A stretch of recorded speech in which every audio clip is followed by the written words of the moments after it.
प्रदेश में राजस्थान सरकार में बीजेपी के जो सीएम हैं वो हैं भजनलाल शर्मा। हाल फिलहाल सत्ता में बीजेपी है, लेकिन प्रदेश के शहीद स्मारक पर लगातार आए दिन प्रदर्शन और दौर लगातार जारी है। हाल फिलहाल में खड़ा हूँ राजस्थान पंचायत शिक्षक जो विद्यालय सहायक संघ था उसके सामने खड़ा हूँ। वहाँ पर धरना चल रहा है शहीद स्मारक पे। मैं पीछे दिखाना चाहूँगा, भीड़ जो है वो धरना स्मारक के तमाम जो भीड़ है वो यहाँ पे पहुंची है। और संविदा कर्मी थे ये, पिछले कई सालों से यहाँ पे लगातार संविदा पे काम करते हुए इन्होंने अपनी पूरी उम्र गुजार दी। और अब जब नियमितीकरण की मांग आई, स्थायी करने की मांग आई, तब जाके कहीं ना कहीं इनको बात चाहे बीजेपी की हो, बात चाहे कांग्रेस की हो और बात चाहे वापस बीजेपी की हो, लगातार कोशिश की जा रही थी। लेकिन फिर भी इनके जो मंसूबे हैं वो मौजूद हैं और लगातार कोशिश करते हुए ये साफ साफ कह रहे हैं कि देखिए जो मांग है वो वाजिब मांग है और उनको नियमितीकरण किया जाना चाहिए। देखिए ये भीड़ जो है, ये भीड़ राजस्थान पंचायत शिक्षक विद्यालय सहायक संघों की है। संघ द्वारा यहाँ पे तमाम जो शिक्षक संघ है, विद्यार्थी मित्र जिसे कह सकते हैं, वो विद्यार्थी मित्र यहाँ पे धरना प्रदर्शन कर रहे हैं। देखिए यहाँ पे वो जो इंकलाब जिंदाबाद के नारे यहाँ पे लगाए जा रहे हैं और लगातार कोशिश की जा रही है कि इनकी मांग जो है वो पूरी की जाए। इनकी मांग यही है कि नियमितीकरण किया जाए। लगातार 17 से 20 साल तक ये लगातार काम कर चुके हैं संविदा पे। हम हमारा हक मांगते, जो हिटलर की चाल चलेगा वो कुत्ते की मौत मिलेगा, जो हिटलर की चाल चलेगा। देखिए मैं सबसे बड़ी बात यहाँ पे दिखाना चाहूंगा, मेरे साथ तमाम संघ धरना संघ जो प्रदर्शन था उसके मेन नेता जो कार्यकर्ता हैं वो मेरे साथ मौजूद है। रामजीत पटेल इनका नाम है। मैं इनसे बात करने की कोशिश करता हूँ कि आखिर पूरा मामला क्या है। रामजीत, वापस धरने का प्रदर्शन दौर शुरू हो चुका है और युवा लगातार धरने प्रदर्शन करते हुए अपनी मांग रख रहा है। हाल फिलहाल आप क्यों यहाँ पे आए हो? देखिए ऐसा है, पिछली सरकार में भी हमने 76 दिन यहाँ पर धरना लगाया और कांग्रेस शासन में हमने 76 दिन धरना लगाया। 17 जुलाई 2023 को विधानसभा पर लाठीचार्ज हुआ, दर्जनों साथियों पर मुकदमे दर्ज हुए और कांग्रेस काल में हमारे ऊपर लाठियां पड़ी।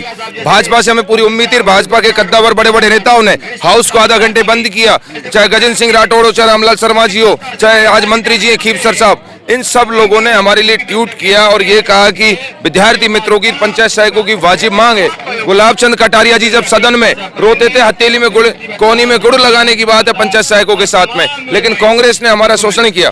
भाजपा हमें उम्मीद थी कि भारतीय जनता पार्टी हमारा करेगी, क्योंकि विद्यार्थी मित्र भी 17 साल पहले इन्होंने बनाए, आज से 7-8 साल पहले पंचायत सहायक भी इन्होंने बनाए। संविदा सेवा नियम 2022 में सबसे पहले अडॉप्ट हम हुए, लेकिन हमारे बाद में अडॉप्ट होने वाले लोगों का काम हो रहा है, ये हमारी आंख से नागवार गुजर रहा है। और हम सरकार को कह देना चाहते हैं, सरकार को साफ शब्दों में कह रहे हैं कि किसी भी सूरत में ये भाजपा के हम कार्यकर्ता हैं, भाजपा के हम एजेंट हैं, क्योंकि कांग्रेस ने खुद ने कहा था, माननीय अशोक गहलोत और गोविंद सिंह डोटासरा ने, कि आप भाजपा के एजेंट हो, इसलिए आपका काम हम नहीं कर रहे। लेकिन आज भारतीय जनता पार्टी की सरकार है, हमारी सरकार है और हमारी सरकार से हम मांग रहे हैं, किसी और से नहीं मांग रहे, कोई खैरात में नहीं मांग रहे, भीख नहीं मांग रहे। आज राजस्थान के पंचायत शिक्षक विद्यालय सहायक अपनी तमाम स्थायीकरण की मांगों को लेकर यहाँ पहुंचे हैं और पिछले बजट में जो उन्होंने संविदा सेवा नियम 2022 के नियम 20 में जो वित्तीय वर्ष में छूट 1 साल की दी थी, उस छूट को अगर 25 से 26 कर देते हैं तो इनके लोगों का काम होगा, किसी और का नहीं हो रहा है, क्योंकि राजस्थान के पंचायत शिक्षक विद्यालय सहायक इन्हीं के लोग हैं। और हमें उम्मीद है हमें स्थायी दर्जा देंगे। राजस्थान के पंचायत शिक्षक विद्यालय सहायकों को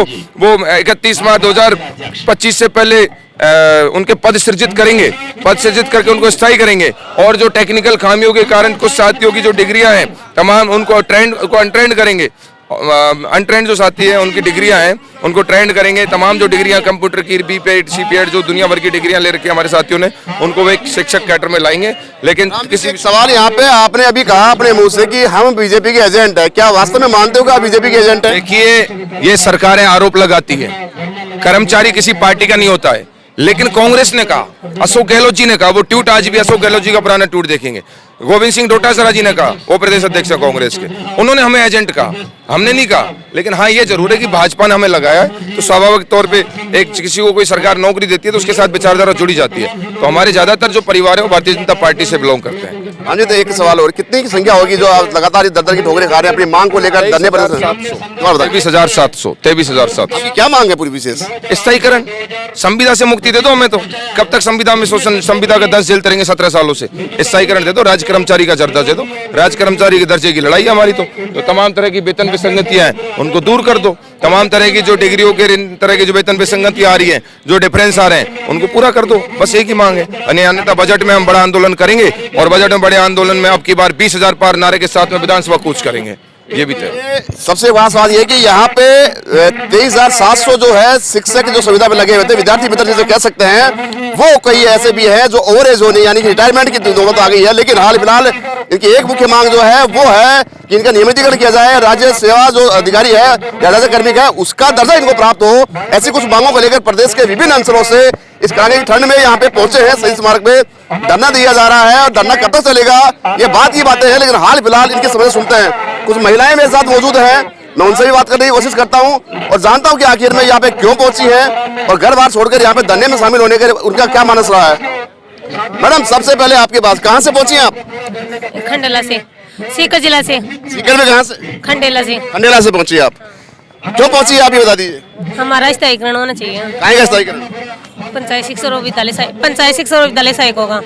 आप यहाँ पे बैठी हैं, एक महिला के लिए चुनौतीपूर्ण कार्य है, बड़ी ठंड में घर छोड़ना। शेखावटी से मैं भी आता हूँ, सीकर से खंडेला से मैं भी आता हूँ, लेकिन कहीं ना कहीं महिलाओं को बहुत चुनौती कैसे मैनेज करेंगे कि आपकी मांग जो है आगे तक पहुंच पाएगी? क्या रणनीति रहने वाली है? हमारे 17 साल हो गए, हमारा शोषण हो रहा है, इसमें कुछ भी हमारी सरकार कोई बात सुनने नहीं रही। जो कि 9 साल से काम करे ना उसको स्थायीकरण हो गए, हमारे 17 साल से नहीं हो रहा है। तो अब आपकी मांग पूरी हो ना हो बात की बातें, लेकिन आगे की रणनीति क्या रहेगी आपकी? वो ट्रेंड ऑन ट्रेंड वाली खानी आती है ना, तो उसमें भी ट्रेंड और अनट्रेंड को दोनों को स्थायीकरण होना चाहिए। मांग पूछ रहा हूँ आपसे। मांग तो यही है हमारा। हाल फिलहाल आप यहाँ बैठे हैं, आपकी मांग मानी जाए नहीं मानी जाए, अगर नहीं मानी जाए तो आपकी रणनीति क्या रहने वाली आगे की? ये आंदोलन होगा, यही आंदोलन। देखिए, महिलाएं भी अब आंदोलन में कूद पड़ी है। सबसे खास बात यह है कि इनकी जो मांग है वो नियमितीकरण की मांग है। लगातार 17 सालों से ये लगातार संविदा कर्मी पे काम कर रहे हैं, लेकिन इनका जो मांग है वो राज्य कर्मी की सेवा का दर्जा दिया जाए इनको, और नियमितीकरण की मांग को लेकर यहाँ पे इकट्ठे हुए हैं। इनकी नीति जो है वो आगे रणनीति तैयार हो चुकी है, लेकिन हाल फिलहाल यहाँ पे सैकड़ों की संख्या में या यूं कहें हजारों की संख्या में प्रदेश के विभिन्न अंचलों से कड़ाके की ठंड में पहुंची है। मैडम, क्या नाम आपका? पिंटू। पिंटू, कहाँ से पहुंची आप? खंडेला से। खंडेला से आए हो आप, क्यों आए हो, क्या पूरा मामला है? हालांकि मामला पता है, लेकिन फिर बता दीजिए अपने। हमें नियमितीकरण चाहिए, मुझे सबको स्थायी करना चाहिए, ट्रेंड और ट्रेंड को सबको स्थायी करना चाहिए। सरकार हमारा शोषण कर रही है बहुत ज्यादा, हम परेशान हो रहे हैं, हमारे बाल बच्चों को छोड़ते हैं, घर परिवार छोड़ते हैं, तो ये हमारा ये लास्ट है और नहीं हम बहुत बड़ा आंदोलन करेंगे। देखो, आपके हाव भाव से लग रहा है कहीं ना कहीं आप डिस्टर्ब हैं, दुखी हैं इस मामलों को लेकर, क्योंकि लगातार कोशिश की जाती है, सरकारें आती है, सरकारें जाती है, लेकिन आपकी मांगे हैं वो 10 की 10 बनी रहती हैं। तो अब लगता है कि आपकी मांग पहुंचेगी ऊपर तक और मानी जाएगी। मानी जाएंगी तो हम बड़ा आंदोलन करेंगे फिर। और समय हो गया आपको काम करते हुए? हमें 15 साल हो गए। 15 साल से लगातार आप कोशिश कर रही है, लेकिन अभी तक नियमितीकरण नहीं हुआ। अब आंदोलन की राह पकड़ चुके हो, एक महिला के लिए बहुत बड़ा चुनौतीपूर्ण कार्य है। हाँ, बहुत नियमितीकरण। क्या कहेंगे? नियमितीकरण चाहिए हमें, बस यही है हमारा। तो सरकार को ये पता होना चाहिए कि हमें नियमितीकरण नहीं करेंगे तो हम बड़ा आंदोलन करेंगे, और जो करेंगे वो करेंगे। देखिए, बहुत ये यूं कहे विडंबना है प्रदेश की, राजस्थान प्रदेश की, कि जब बीजेपी विपक्ष में बैठी थी तब लगातार युवा और महिलाओं के रोजगार को लेकर उन्होंने मुद्दा बनाया था, और उसी मुद्दे को आधार बनाते हुए बीजेपी प्रचंड बहुमत से सत्ता में आई है। लेकिन सबसे बड़ी बात यह है कि जब से भजनलाल शर्मा सत्ता में बैठे हैं तब से प्रदेश में विभिन्न अंचलों से, तमाम अंचलों से प्रदेश की राजधानी जयपुर में धरने प्रदर्शन शुरू हुए हैं। सबसे बड़ी बात यहाँ पे ये भी है कि प्रदेश में जो आंदोलन हुए हैं उन आंदोलनों में केवल युवा और महिला वर्ग ज्यादा मिलता है। और भी मेरे साथ मौजूद है। मैडम, क्या नाम आपका? राजकुमारी। कहाँ से पहुंचे हैं? श्री माधोपुर से। मैडम, क्यों पहुंचे हैं? कब तक कितना समय हो गया आप काम करते हुए? 17 साल हो गए लगातार, और जब भी सरकार आती है हम नियमितीकरण करेंगे, चाहे कांग्रेस हो भाजपा हो, हर बार यही चल रहा है। लेकिन अभी तक हमारे लिए कोई सकारात्मक सोच नहीं बन पाई है सरकार की। और मैं यही कहना चाहूंगी अपने इस मंच के माध्यम से कि सरकार जो है वो हमारी मांग को स्वीकार करे, क्योंकि एक महिला होने के नाते मैं अपनी बहनों का दर्द समझ सकती हूँ कि किस प्रकार हमने अपने परिवार को, सास ससुर को, बच्चों को छोड़ के आते हैं। बूढ़े सास ससुर और उनकी सेवा करना भी हमारा धर्म है, लेकिन उस फर्ज को निभाते हुए साथ साथ हम ये भी प्रयत्न कर रहे हैं कि हमें सरकार कैसे भी करके हमारी बात को माने, क्योंकि हमें सकारात्मक रुख ही चाहिए और हमने हिंसात्मक गतिविधि को नहीं अपनाया है और हिंसात्मक तरीके से अपनी बात मनवाने की कोशिश कर रहे हैं। तो मेरी यही आशा रहेगी कि सरकार हमारी बात सुने और हम सभी का स्थायीकरण करे। बिल्कुल आपकी बात से सहमत हूँ कि आपका धर्म पति धर्म भी होता है, वहाँ पे आपको तमाम जो धर्म काम काज है वो भी निपटाने पड़ते हैं, लेकिन आंदोलन करना एक महिला के लिए बहुत बड़ी चुनौती पूर्ण कार्य है। तो आप कैसे देखते हैं इस मामले को कि आप श्री माधोपुर से आती हैं इस कड़ाके की ठंड में? आना पड़ता है सर, अपनी रोजी रोटी के लिए आना पड़ता है, क्योंकि देखते हैं हमारे कार्यकारी अध्यक्ष हैं वो भी लगातार जुटे हुए हैं और हमें ये भी उनका कंधे से कंधा मिला के साथ देना चाहिए। ये मेरे ऐसे विचार है कि भाई तभी जाके हम अपने नियमितीकरण को प्राप्त कर सकते हैं। बिल्कुल। अब रणनीति क्या रहने वाली है आपकी? रणनीति तो जो हमारे अध्यक्ष कहेंगे उसके अनुरूप हमें चलना है और मेन हमारा मुद्दा रहेगा कि सरकार स्थायीकरण करे, वरना एक बड़े आंदोलन के रूप में हम सरकार को दिखा देंगे ये कि जो बना सकते हैं वो गिरा भी सकते हैं। देखिए, अब यहाँ पे नारी की बात नहीं है। नारी जो है वो महारानी लक्ष्मीबाई बनने को तैयार है, सरकार से दो हाथ करने को तैयार है, ईंट से ईंट बजाने की तैयार है। क्या नाम है मैडम? ज्योति, कहाँ से पहुंचे श्री माधोपुर। मैडम? यहाँ पे पहुंचो, क्यों, क्या मामला है, क्यों आना पड़ा आपको? यही नियमितीकरण का मामला है सर, और कोई मामला नहीं है। इसके आंदोलन के लिए बार बार आना पड़ता है, आते हैं घर बार छोड़ के, क्या करें, लेकिन सरकार हमारी कुछ सुनती नहीं है। हमेशा सरकार बदलती है और लॉलीपॉप की तरह में जब चुनाव आने वाले होते हैं तो हम आपके साथ ये करेंगे, और जैसे ही चुनाव जीत जाते हैं कुछ भी नहीं किया जाता हमारे लिए। ज्योति, सबसे बड़ा सवाल कि आपकी जो नौकरी लगी थी वो बीजेपी के राज्य में लगी थी, फिर कांग्रेस आपको हटा दिया था बीजेपी एजेंट बताकर, लेकिन वापस अब बीजेपी सरकार आ गई है सत्ता में, तो अब कहीं ना कहीं आपकी आस जो है नियमितीकरण की वो कहीं पूरी होने वाली है। यही चाह रहे हैं हम कि हमें नियमितीकरण किया जाए, हमारी आस जो है वो पूरी हो, जैसे हम लोगों ने सोचा है, जो सरकार ने हमें दिखाए थे सपने वो पूरे हो। तो और आगे देखो सरकार क्या करती है। मैडम, क्या कहेंगे आप? हम यही कहना चाहते हैं कि हम बार बार आंदोलन कर रहे हैं, सरकार हमसे क्यों करवा रही है? 15-17 साल से लगातार हम संघर्ष कर रहे हैं, लेकिन हमारी सरकार कुछ नहीं सुन रही। अगर सरकार कुछ नहीं सुनेगी तो बड़ा आंदोलन होगा और सरकार को गिराया भी जा सकता है, और फिर सरकार के साथ क्या होगा ये हमें पता नहीं, लेकिन खूब संघर्ष होगा जब तक हमें नियमित नहीं करेंगे तब तक। आंदोलन अब बड़ा होगा, किस प्रकार का आंदोलन रहने वाला है? बड़ा होगा, लंबा होगा। जैसे कई दिनों से जब तक हमारी नहीं सुनेगी सरकार तब लंबा चलता रहेगा। हम कैसे जाएंगे, चाहे हमारे बच्चे परेशान हो, लेकिन हम यहाँ रह के आंदोलन करेंगे और सरकार को चेताएंगे कि हमारी ओर ध्यान दे, और हमारा जो चुनाव में घोषणा पत्र में हमारा नाम ले लेते हैं कि अब की स्थायी होगा, लेकिन हमारा सरकार आते ही बनते ही कुछ भी नहीं कर पाती है और ऐसे ही सरकार चली जाती है। 5 सरकार आ गई, 5 सरकार वापिस चली गई, लेकिन हमारी कोई नहीं सुनता। अब आंदोलन पे उतारू होगा? हाँ, आंदोलन होगा, बड़ा आंदोलन। दो हाथ करने को तैयार हो? हाँ, वो बीकानेर चल रहा है और वैसे ही यहाँ चलेगा जयपुर में भी, अगर हमारी सरकार नहीं सुनेंगे तो।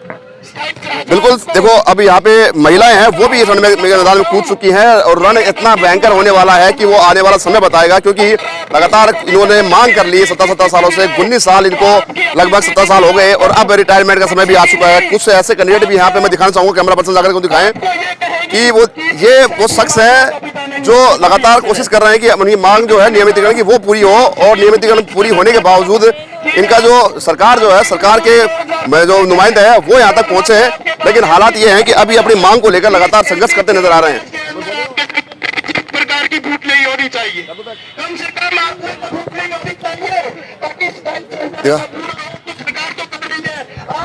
तो कुल मिला के साफ हो गया है कि अब सरकार के से ईंट बजाने का काम जो है ये युवा वर्ग और महिला वर्ग करने वाला है। आए दिन यहाँ पे धरने प्रदर्शन शुरू हो चुके हैं। ऐसे में भजनलाल सरकार की जो टेंशन है वो और ज्यादा बढ़ने वाली है। अब देखने वाली बात यह होगी कि सरकार इन धरने प्रदर्शनों पर काबू कैसे पाती है और किस प्रकार इन पर लगाम लगाने की कोशिश करती है। कैमरा पर्सन रवि के साथ संदीप अग्रवाल, गोल्डन हिंद, जयपुर।